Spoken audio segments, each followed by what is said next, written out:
बिस्मिल्लाहिर्रहमानिर्रहीम अस्सलाम वालेकुम वरहमतुल्लाहि वबरकातुहू। मैं जनाब आज भावलपुर गया था, अभी लौट के आया हूँ और ये टाइम हो रहा है यानी कि असर अदा कर ली है।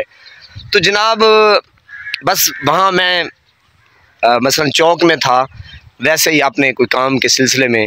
तो एक दुकान थी, वहाँ पे मैं थोड़ा सा मसलन मोटरसाइकिल को घुमा कर वहाँ पे साइड पे लगा कर मैं बस बैठा ही था कि एक बंदा जो है ना वो आ गया।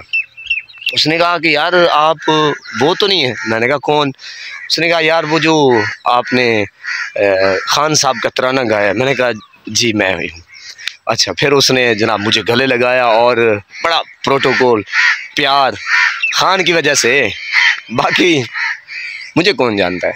अच्छा खैर, तो जनाब फिर उसने अच्छी पजीराई की, फिर चाय मंगवाई और जनाब एक और बुज़ुर्ग, उसकी माशाल्लाह हजूर की सुन्नत पूरी, और जनाब बस गपशप शुरू हो गई हमारी। तो जो मेरा चाहने वाला था यानी कि खान साहब का, तो उसने कहा कि यार आप माशाल्लाह बड़ा अच्छा काम कर रहे हैं, ये है वो है, बस वो तारीफ़ जो है ना उसने करनी शुरू कर दी। बहरहाल मैंने कहा जनाब ये आपका प्यार है, आपका बड़ापन है, जिस तरह आप मुझे सुनते हैं, लाइक करते हैं। तो जनाब वो जो बुज़ुर्ग बैठा था उसने कहा कि मैं जो हूँ ना, मैं मसलन सामान बेचता हूँ, फेरी लगाता हूँ दुकानों के ऊपर या गाँव में, तो इस तरह। तो उसने जनाब ये कहा कि अल्लाह पाक की कसम कभी कभी ऐसा होता है कि मेरे पास पैसे नहीं होते, मैं बच्चों की दवाई भी नहीं ले सकता। तो यकीन करें एकदम ना मुझे फिर गुस्सा आ गया, उसके ऊपर नहीं, फिर ज़ाहिर है हुकूमत के ऊपर ही आना था जनाब। तो मैंने कहा फिर आप क्या समझते हैं कि ये किसका कसूर है? अच्छा, उसने कहा कि यार किसी का कसूर नहीं है, सब कुछ फ़ौज करवा रही है। अच्छा, ये काफ़ी सारे लोग हैं जिनको समझ नहीं आती कि फ़ौज क्या है, इस्टेब्लिशमेंट क्या है, इदारे का नाम क्या है, या यानी कि इस तरह का, यानी कि कुछ चंद जर्नेल होंगे जिनको इस्टेब्लिशमेंट कहते हैं, या वो इस तरह मसलन जर्नल बनाते हैं, कर्नल बनाते हैं, कैप्टन बनाते हैं।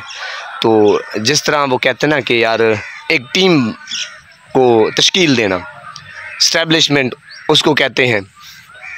अच्छा, जब कोई भी बंदा इस्टेब्लिशमेंट या फ़ौज का नाम लेता है तो जनाब पता है वो क्या कहते हैं? कहते हैं ये फ़ौज को बदनाम करें। भाई फ़ौज एक बहुत बड़ी है, और जो इस्टेब्लिशमेंट है वो यानी कि चंद कुछ लोग हैं जिन्होंने पाक फ़ौज को बदनाम किया हुआ है, पाक इदारा। तो जनाब वो तो बेचारा गालियाँ देने लगा, यकीन करें। उसने कहा ये चंद जो हैं ये बेगैरत। मैंने कहा अब ज़ाहिर है मैं आपको दास्तान सुना रहा हूँ, उसकी कहानी सुना रहा हूँ, यूँ समझे उसी की ज़ुबानी सुना रहा हूँ।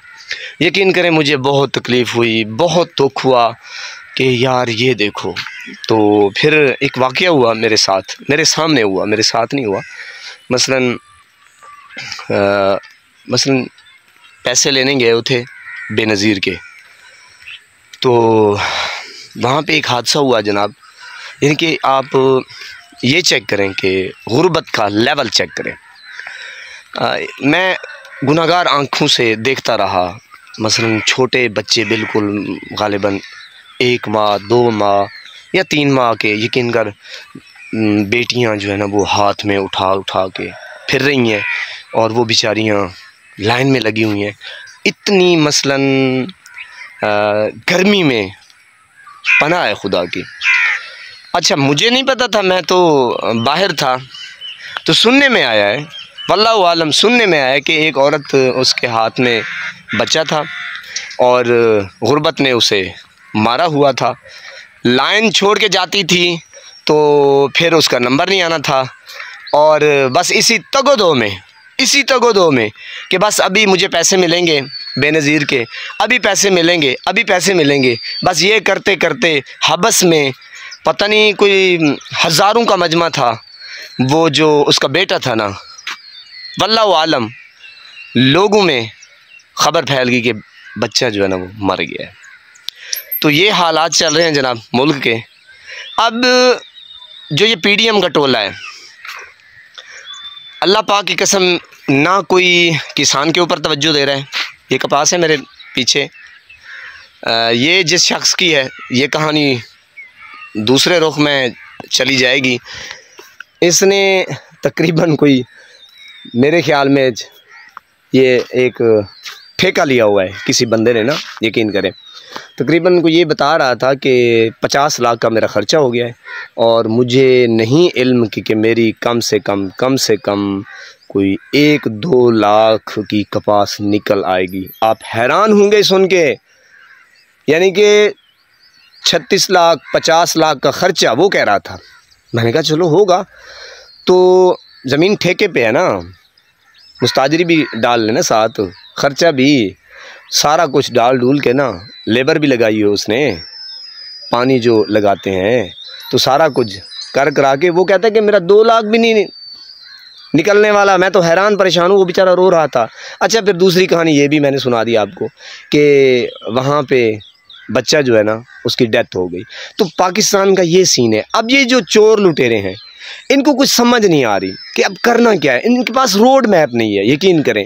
एक होता है ना कि फिलफोर यार अवाम को रिलीफ दिया जाए ताकि अवाम इनके ऊपर जो गुस्सा कर रही है वो गुस्सा कम हो, और रिलीफ देंगे थोड़ा सा इन बेचारों को, किसानों को, मज़दूरों को, जो भी हैं पाकिस्तानी जो भी हैं ना, असल में इनके पास रोड मैप नहीं है। जो मसलन अब फिर वही फ़ौज समझ लें यार, इदारे जो हैं वो भी सिर्फ पीटीआई के पीछे भाग रहे हैं और पीटीएम भी पीटीआई के पीछे भाग रही है। और ख़ान साहब हैं, उन्होंने तो दम किया हुआ है पूरी कौम के ऊपर। ख़ान साहब का एक सहर तारी है, आप जिधर जाएं वल्लाहु आलम, क्योंकि मेरा तो काम यही है लोगों से बातें करना, पूछना। लोग कहते हैं कि सिर्फ़ और सिर्फ ख़ान साहब बस। अच्छा, ये पीडीएम के टोले को लेकर आने वाले भी यही है, एस्टेब्लिशमेंट है, ये फ़ौज है। जी जनाब। अब क्योंकि ये धोखे से आए हैं, ये क्या कहते हैं, फार्म 47 से आए हैं, तो ये 47 की औलाद हैं यानी कि। तो अल्लाह पाक सलामत रखे। ये कहानी आपके साथ रूदास सामने रखी। नमाज 5 वक्त अदा किया करें, वालिदैन की खिदमत करते रहा करें और हमसायों को रखिए ख़ास ख्याल। अल्लाह ने के बाद।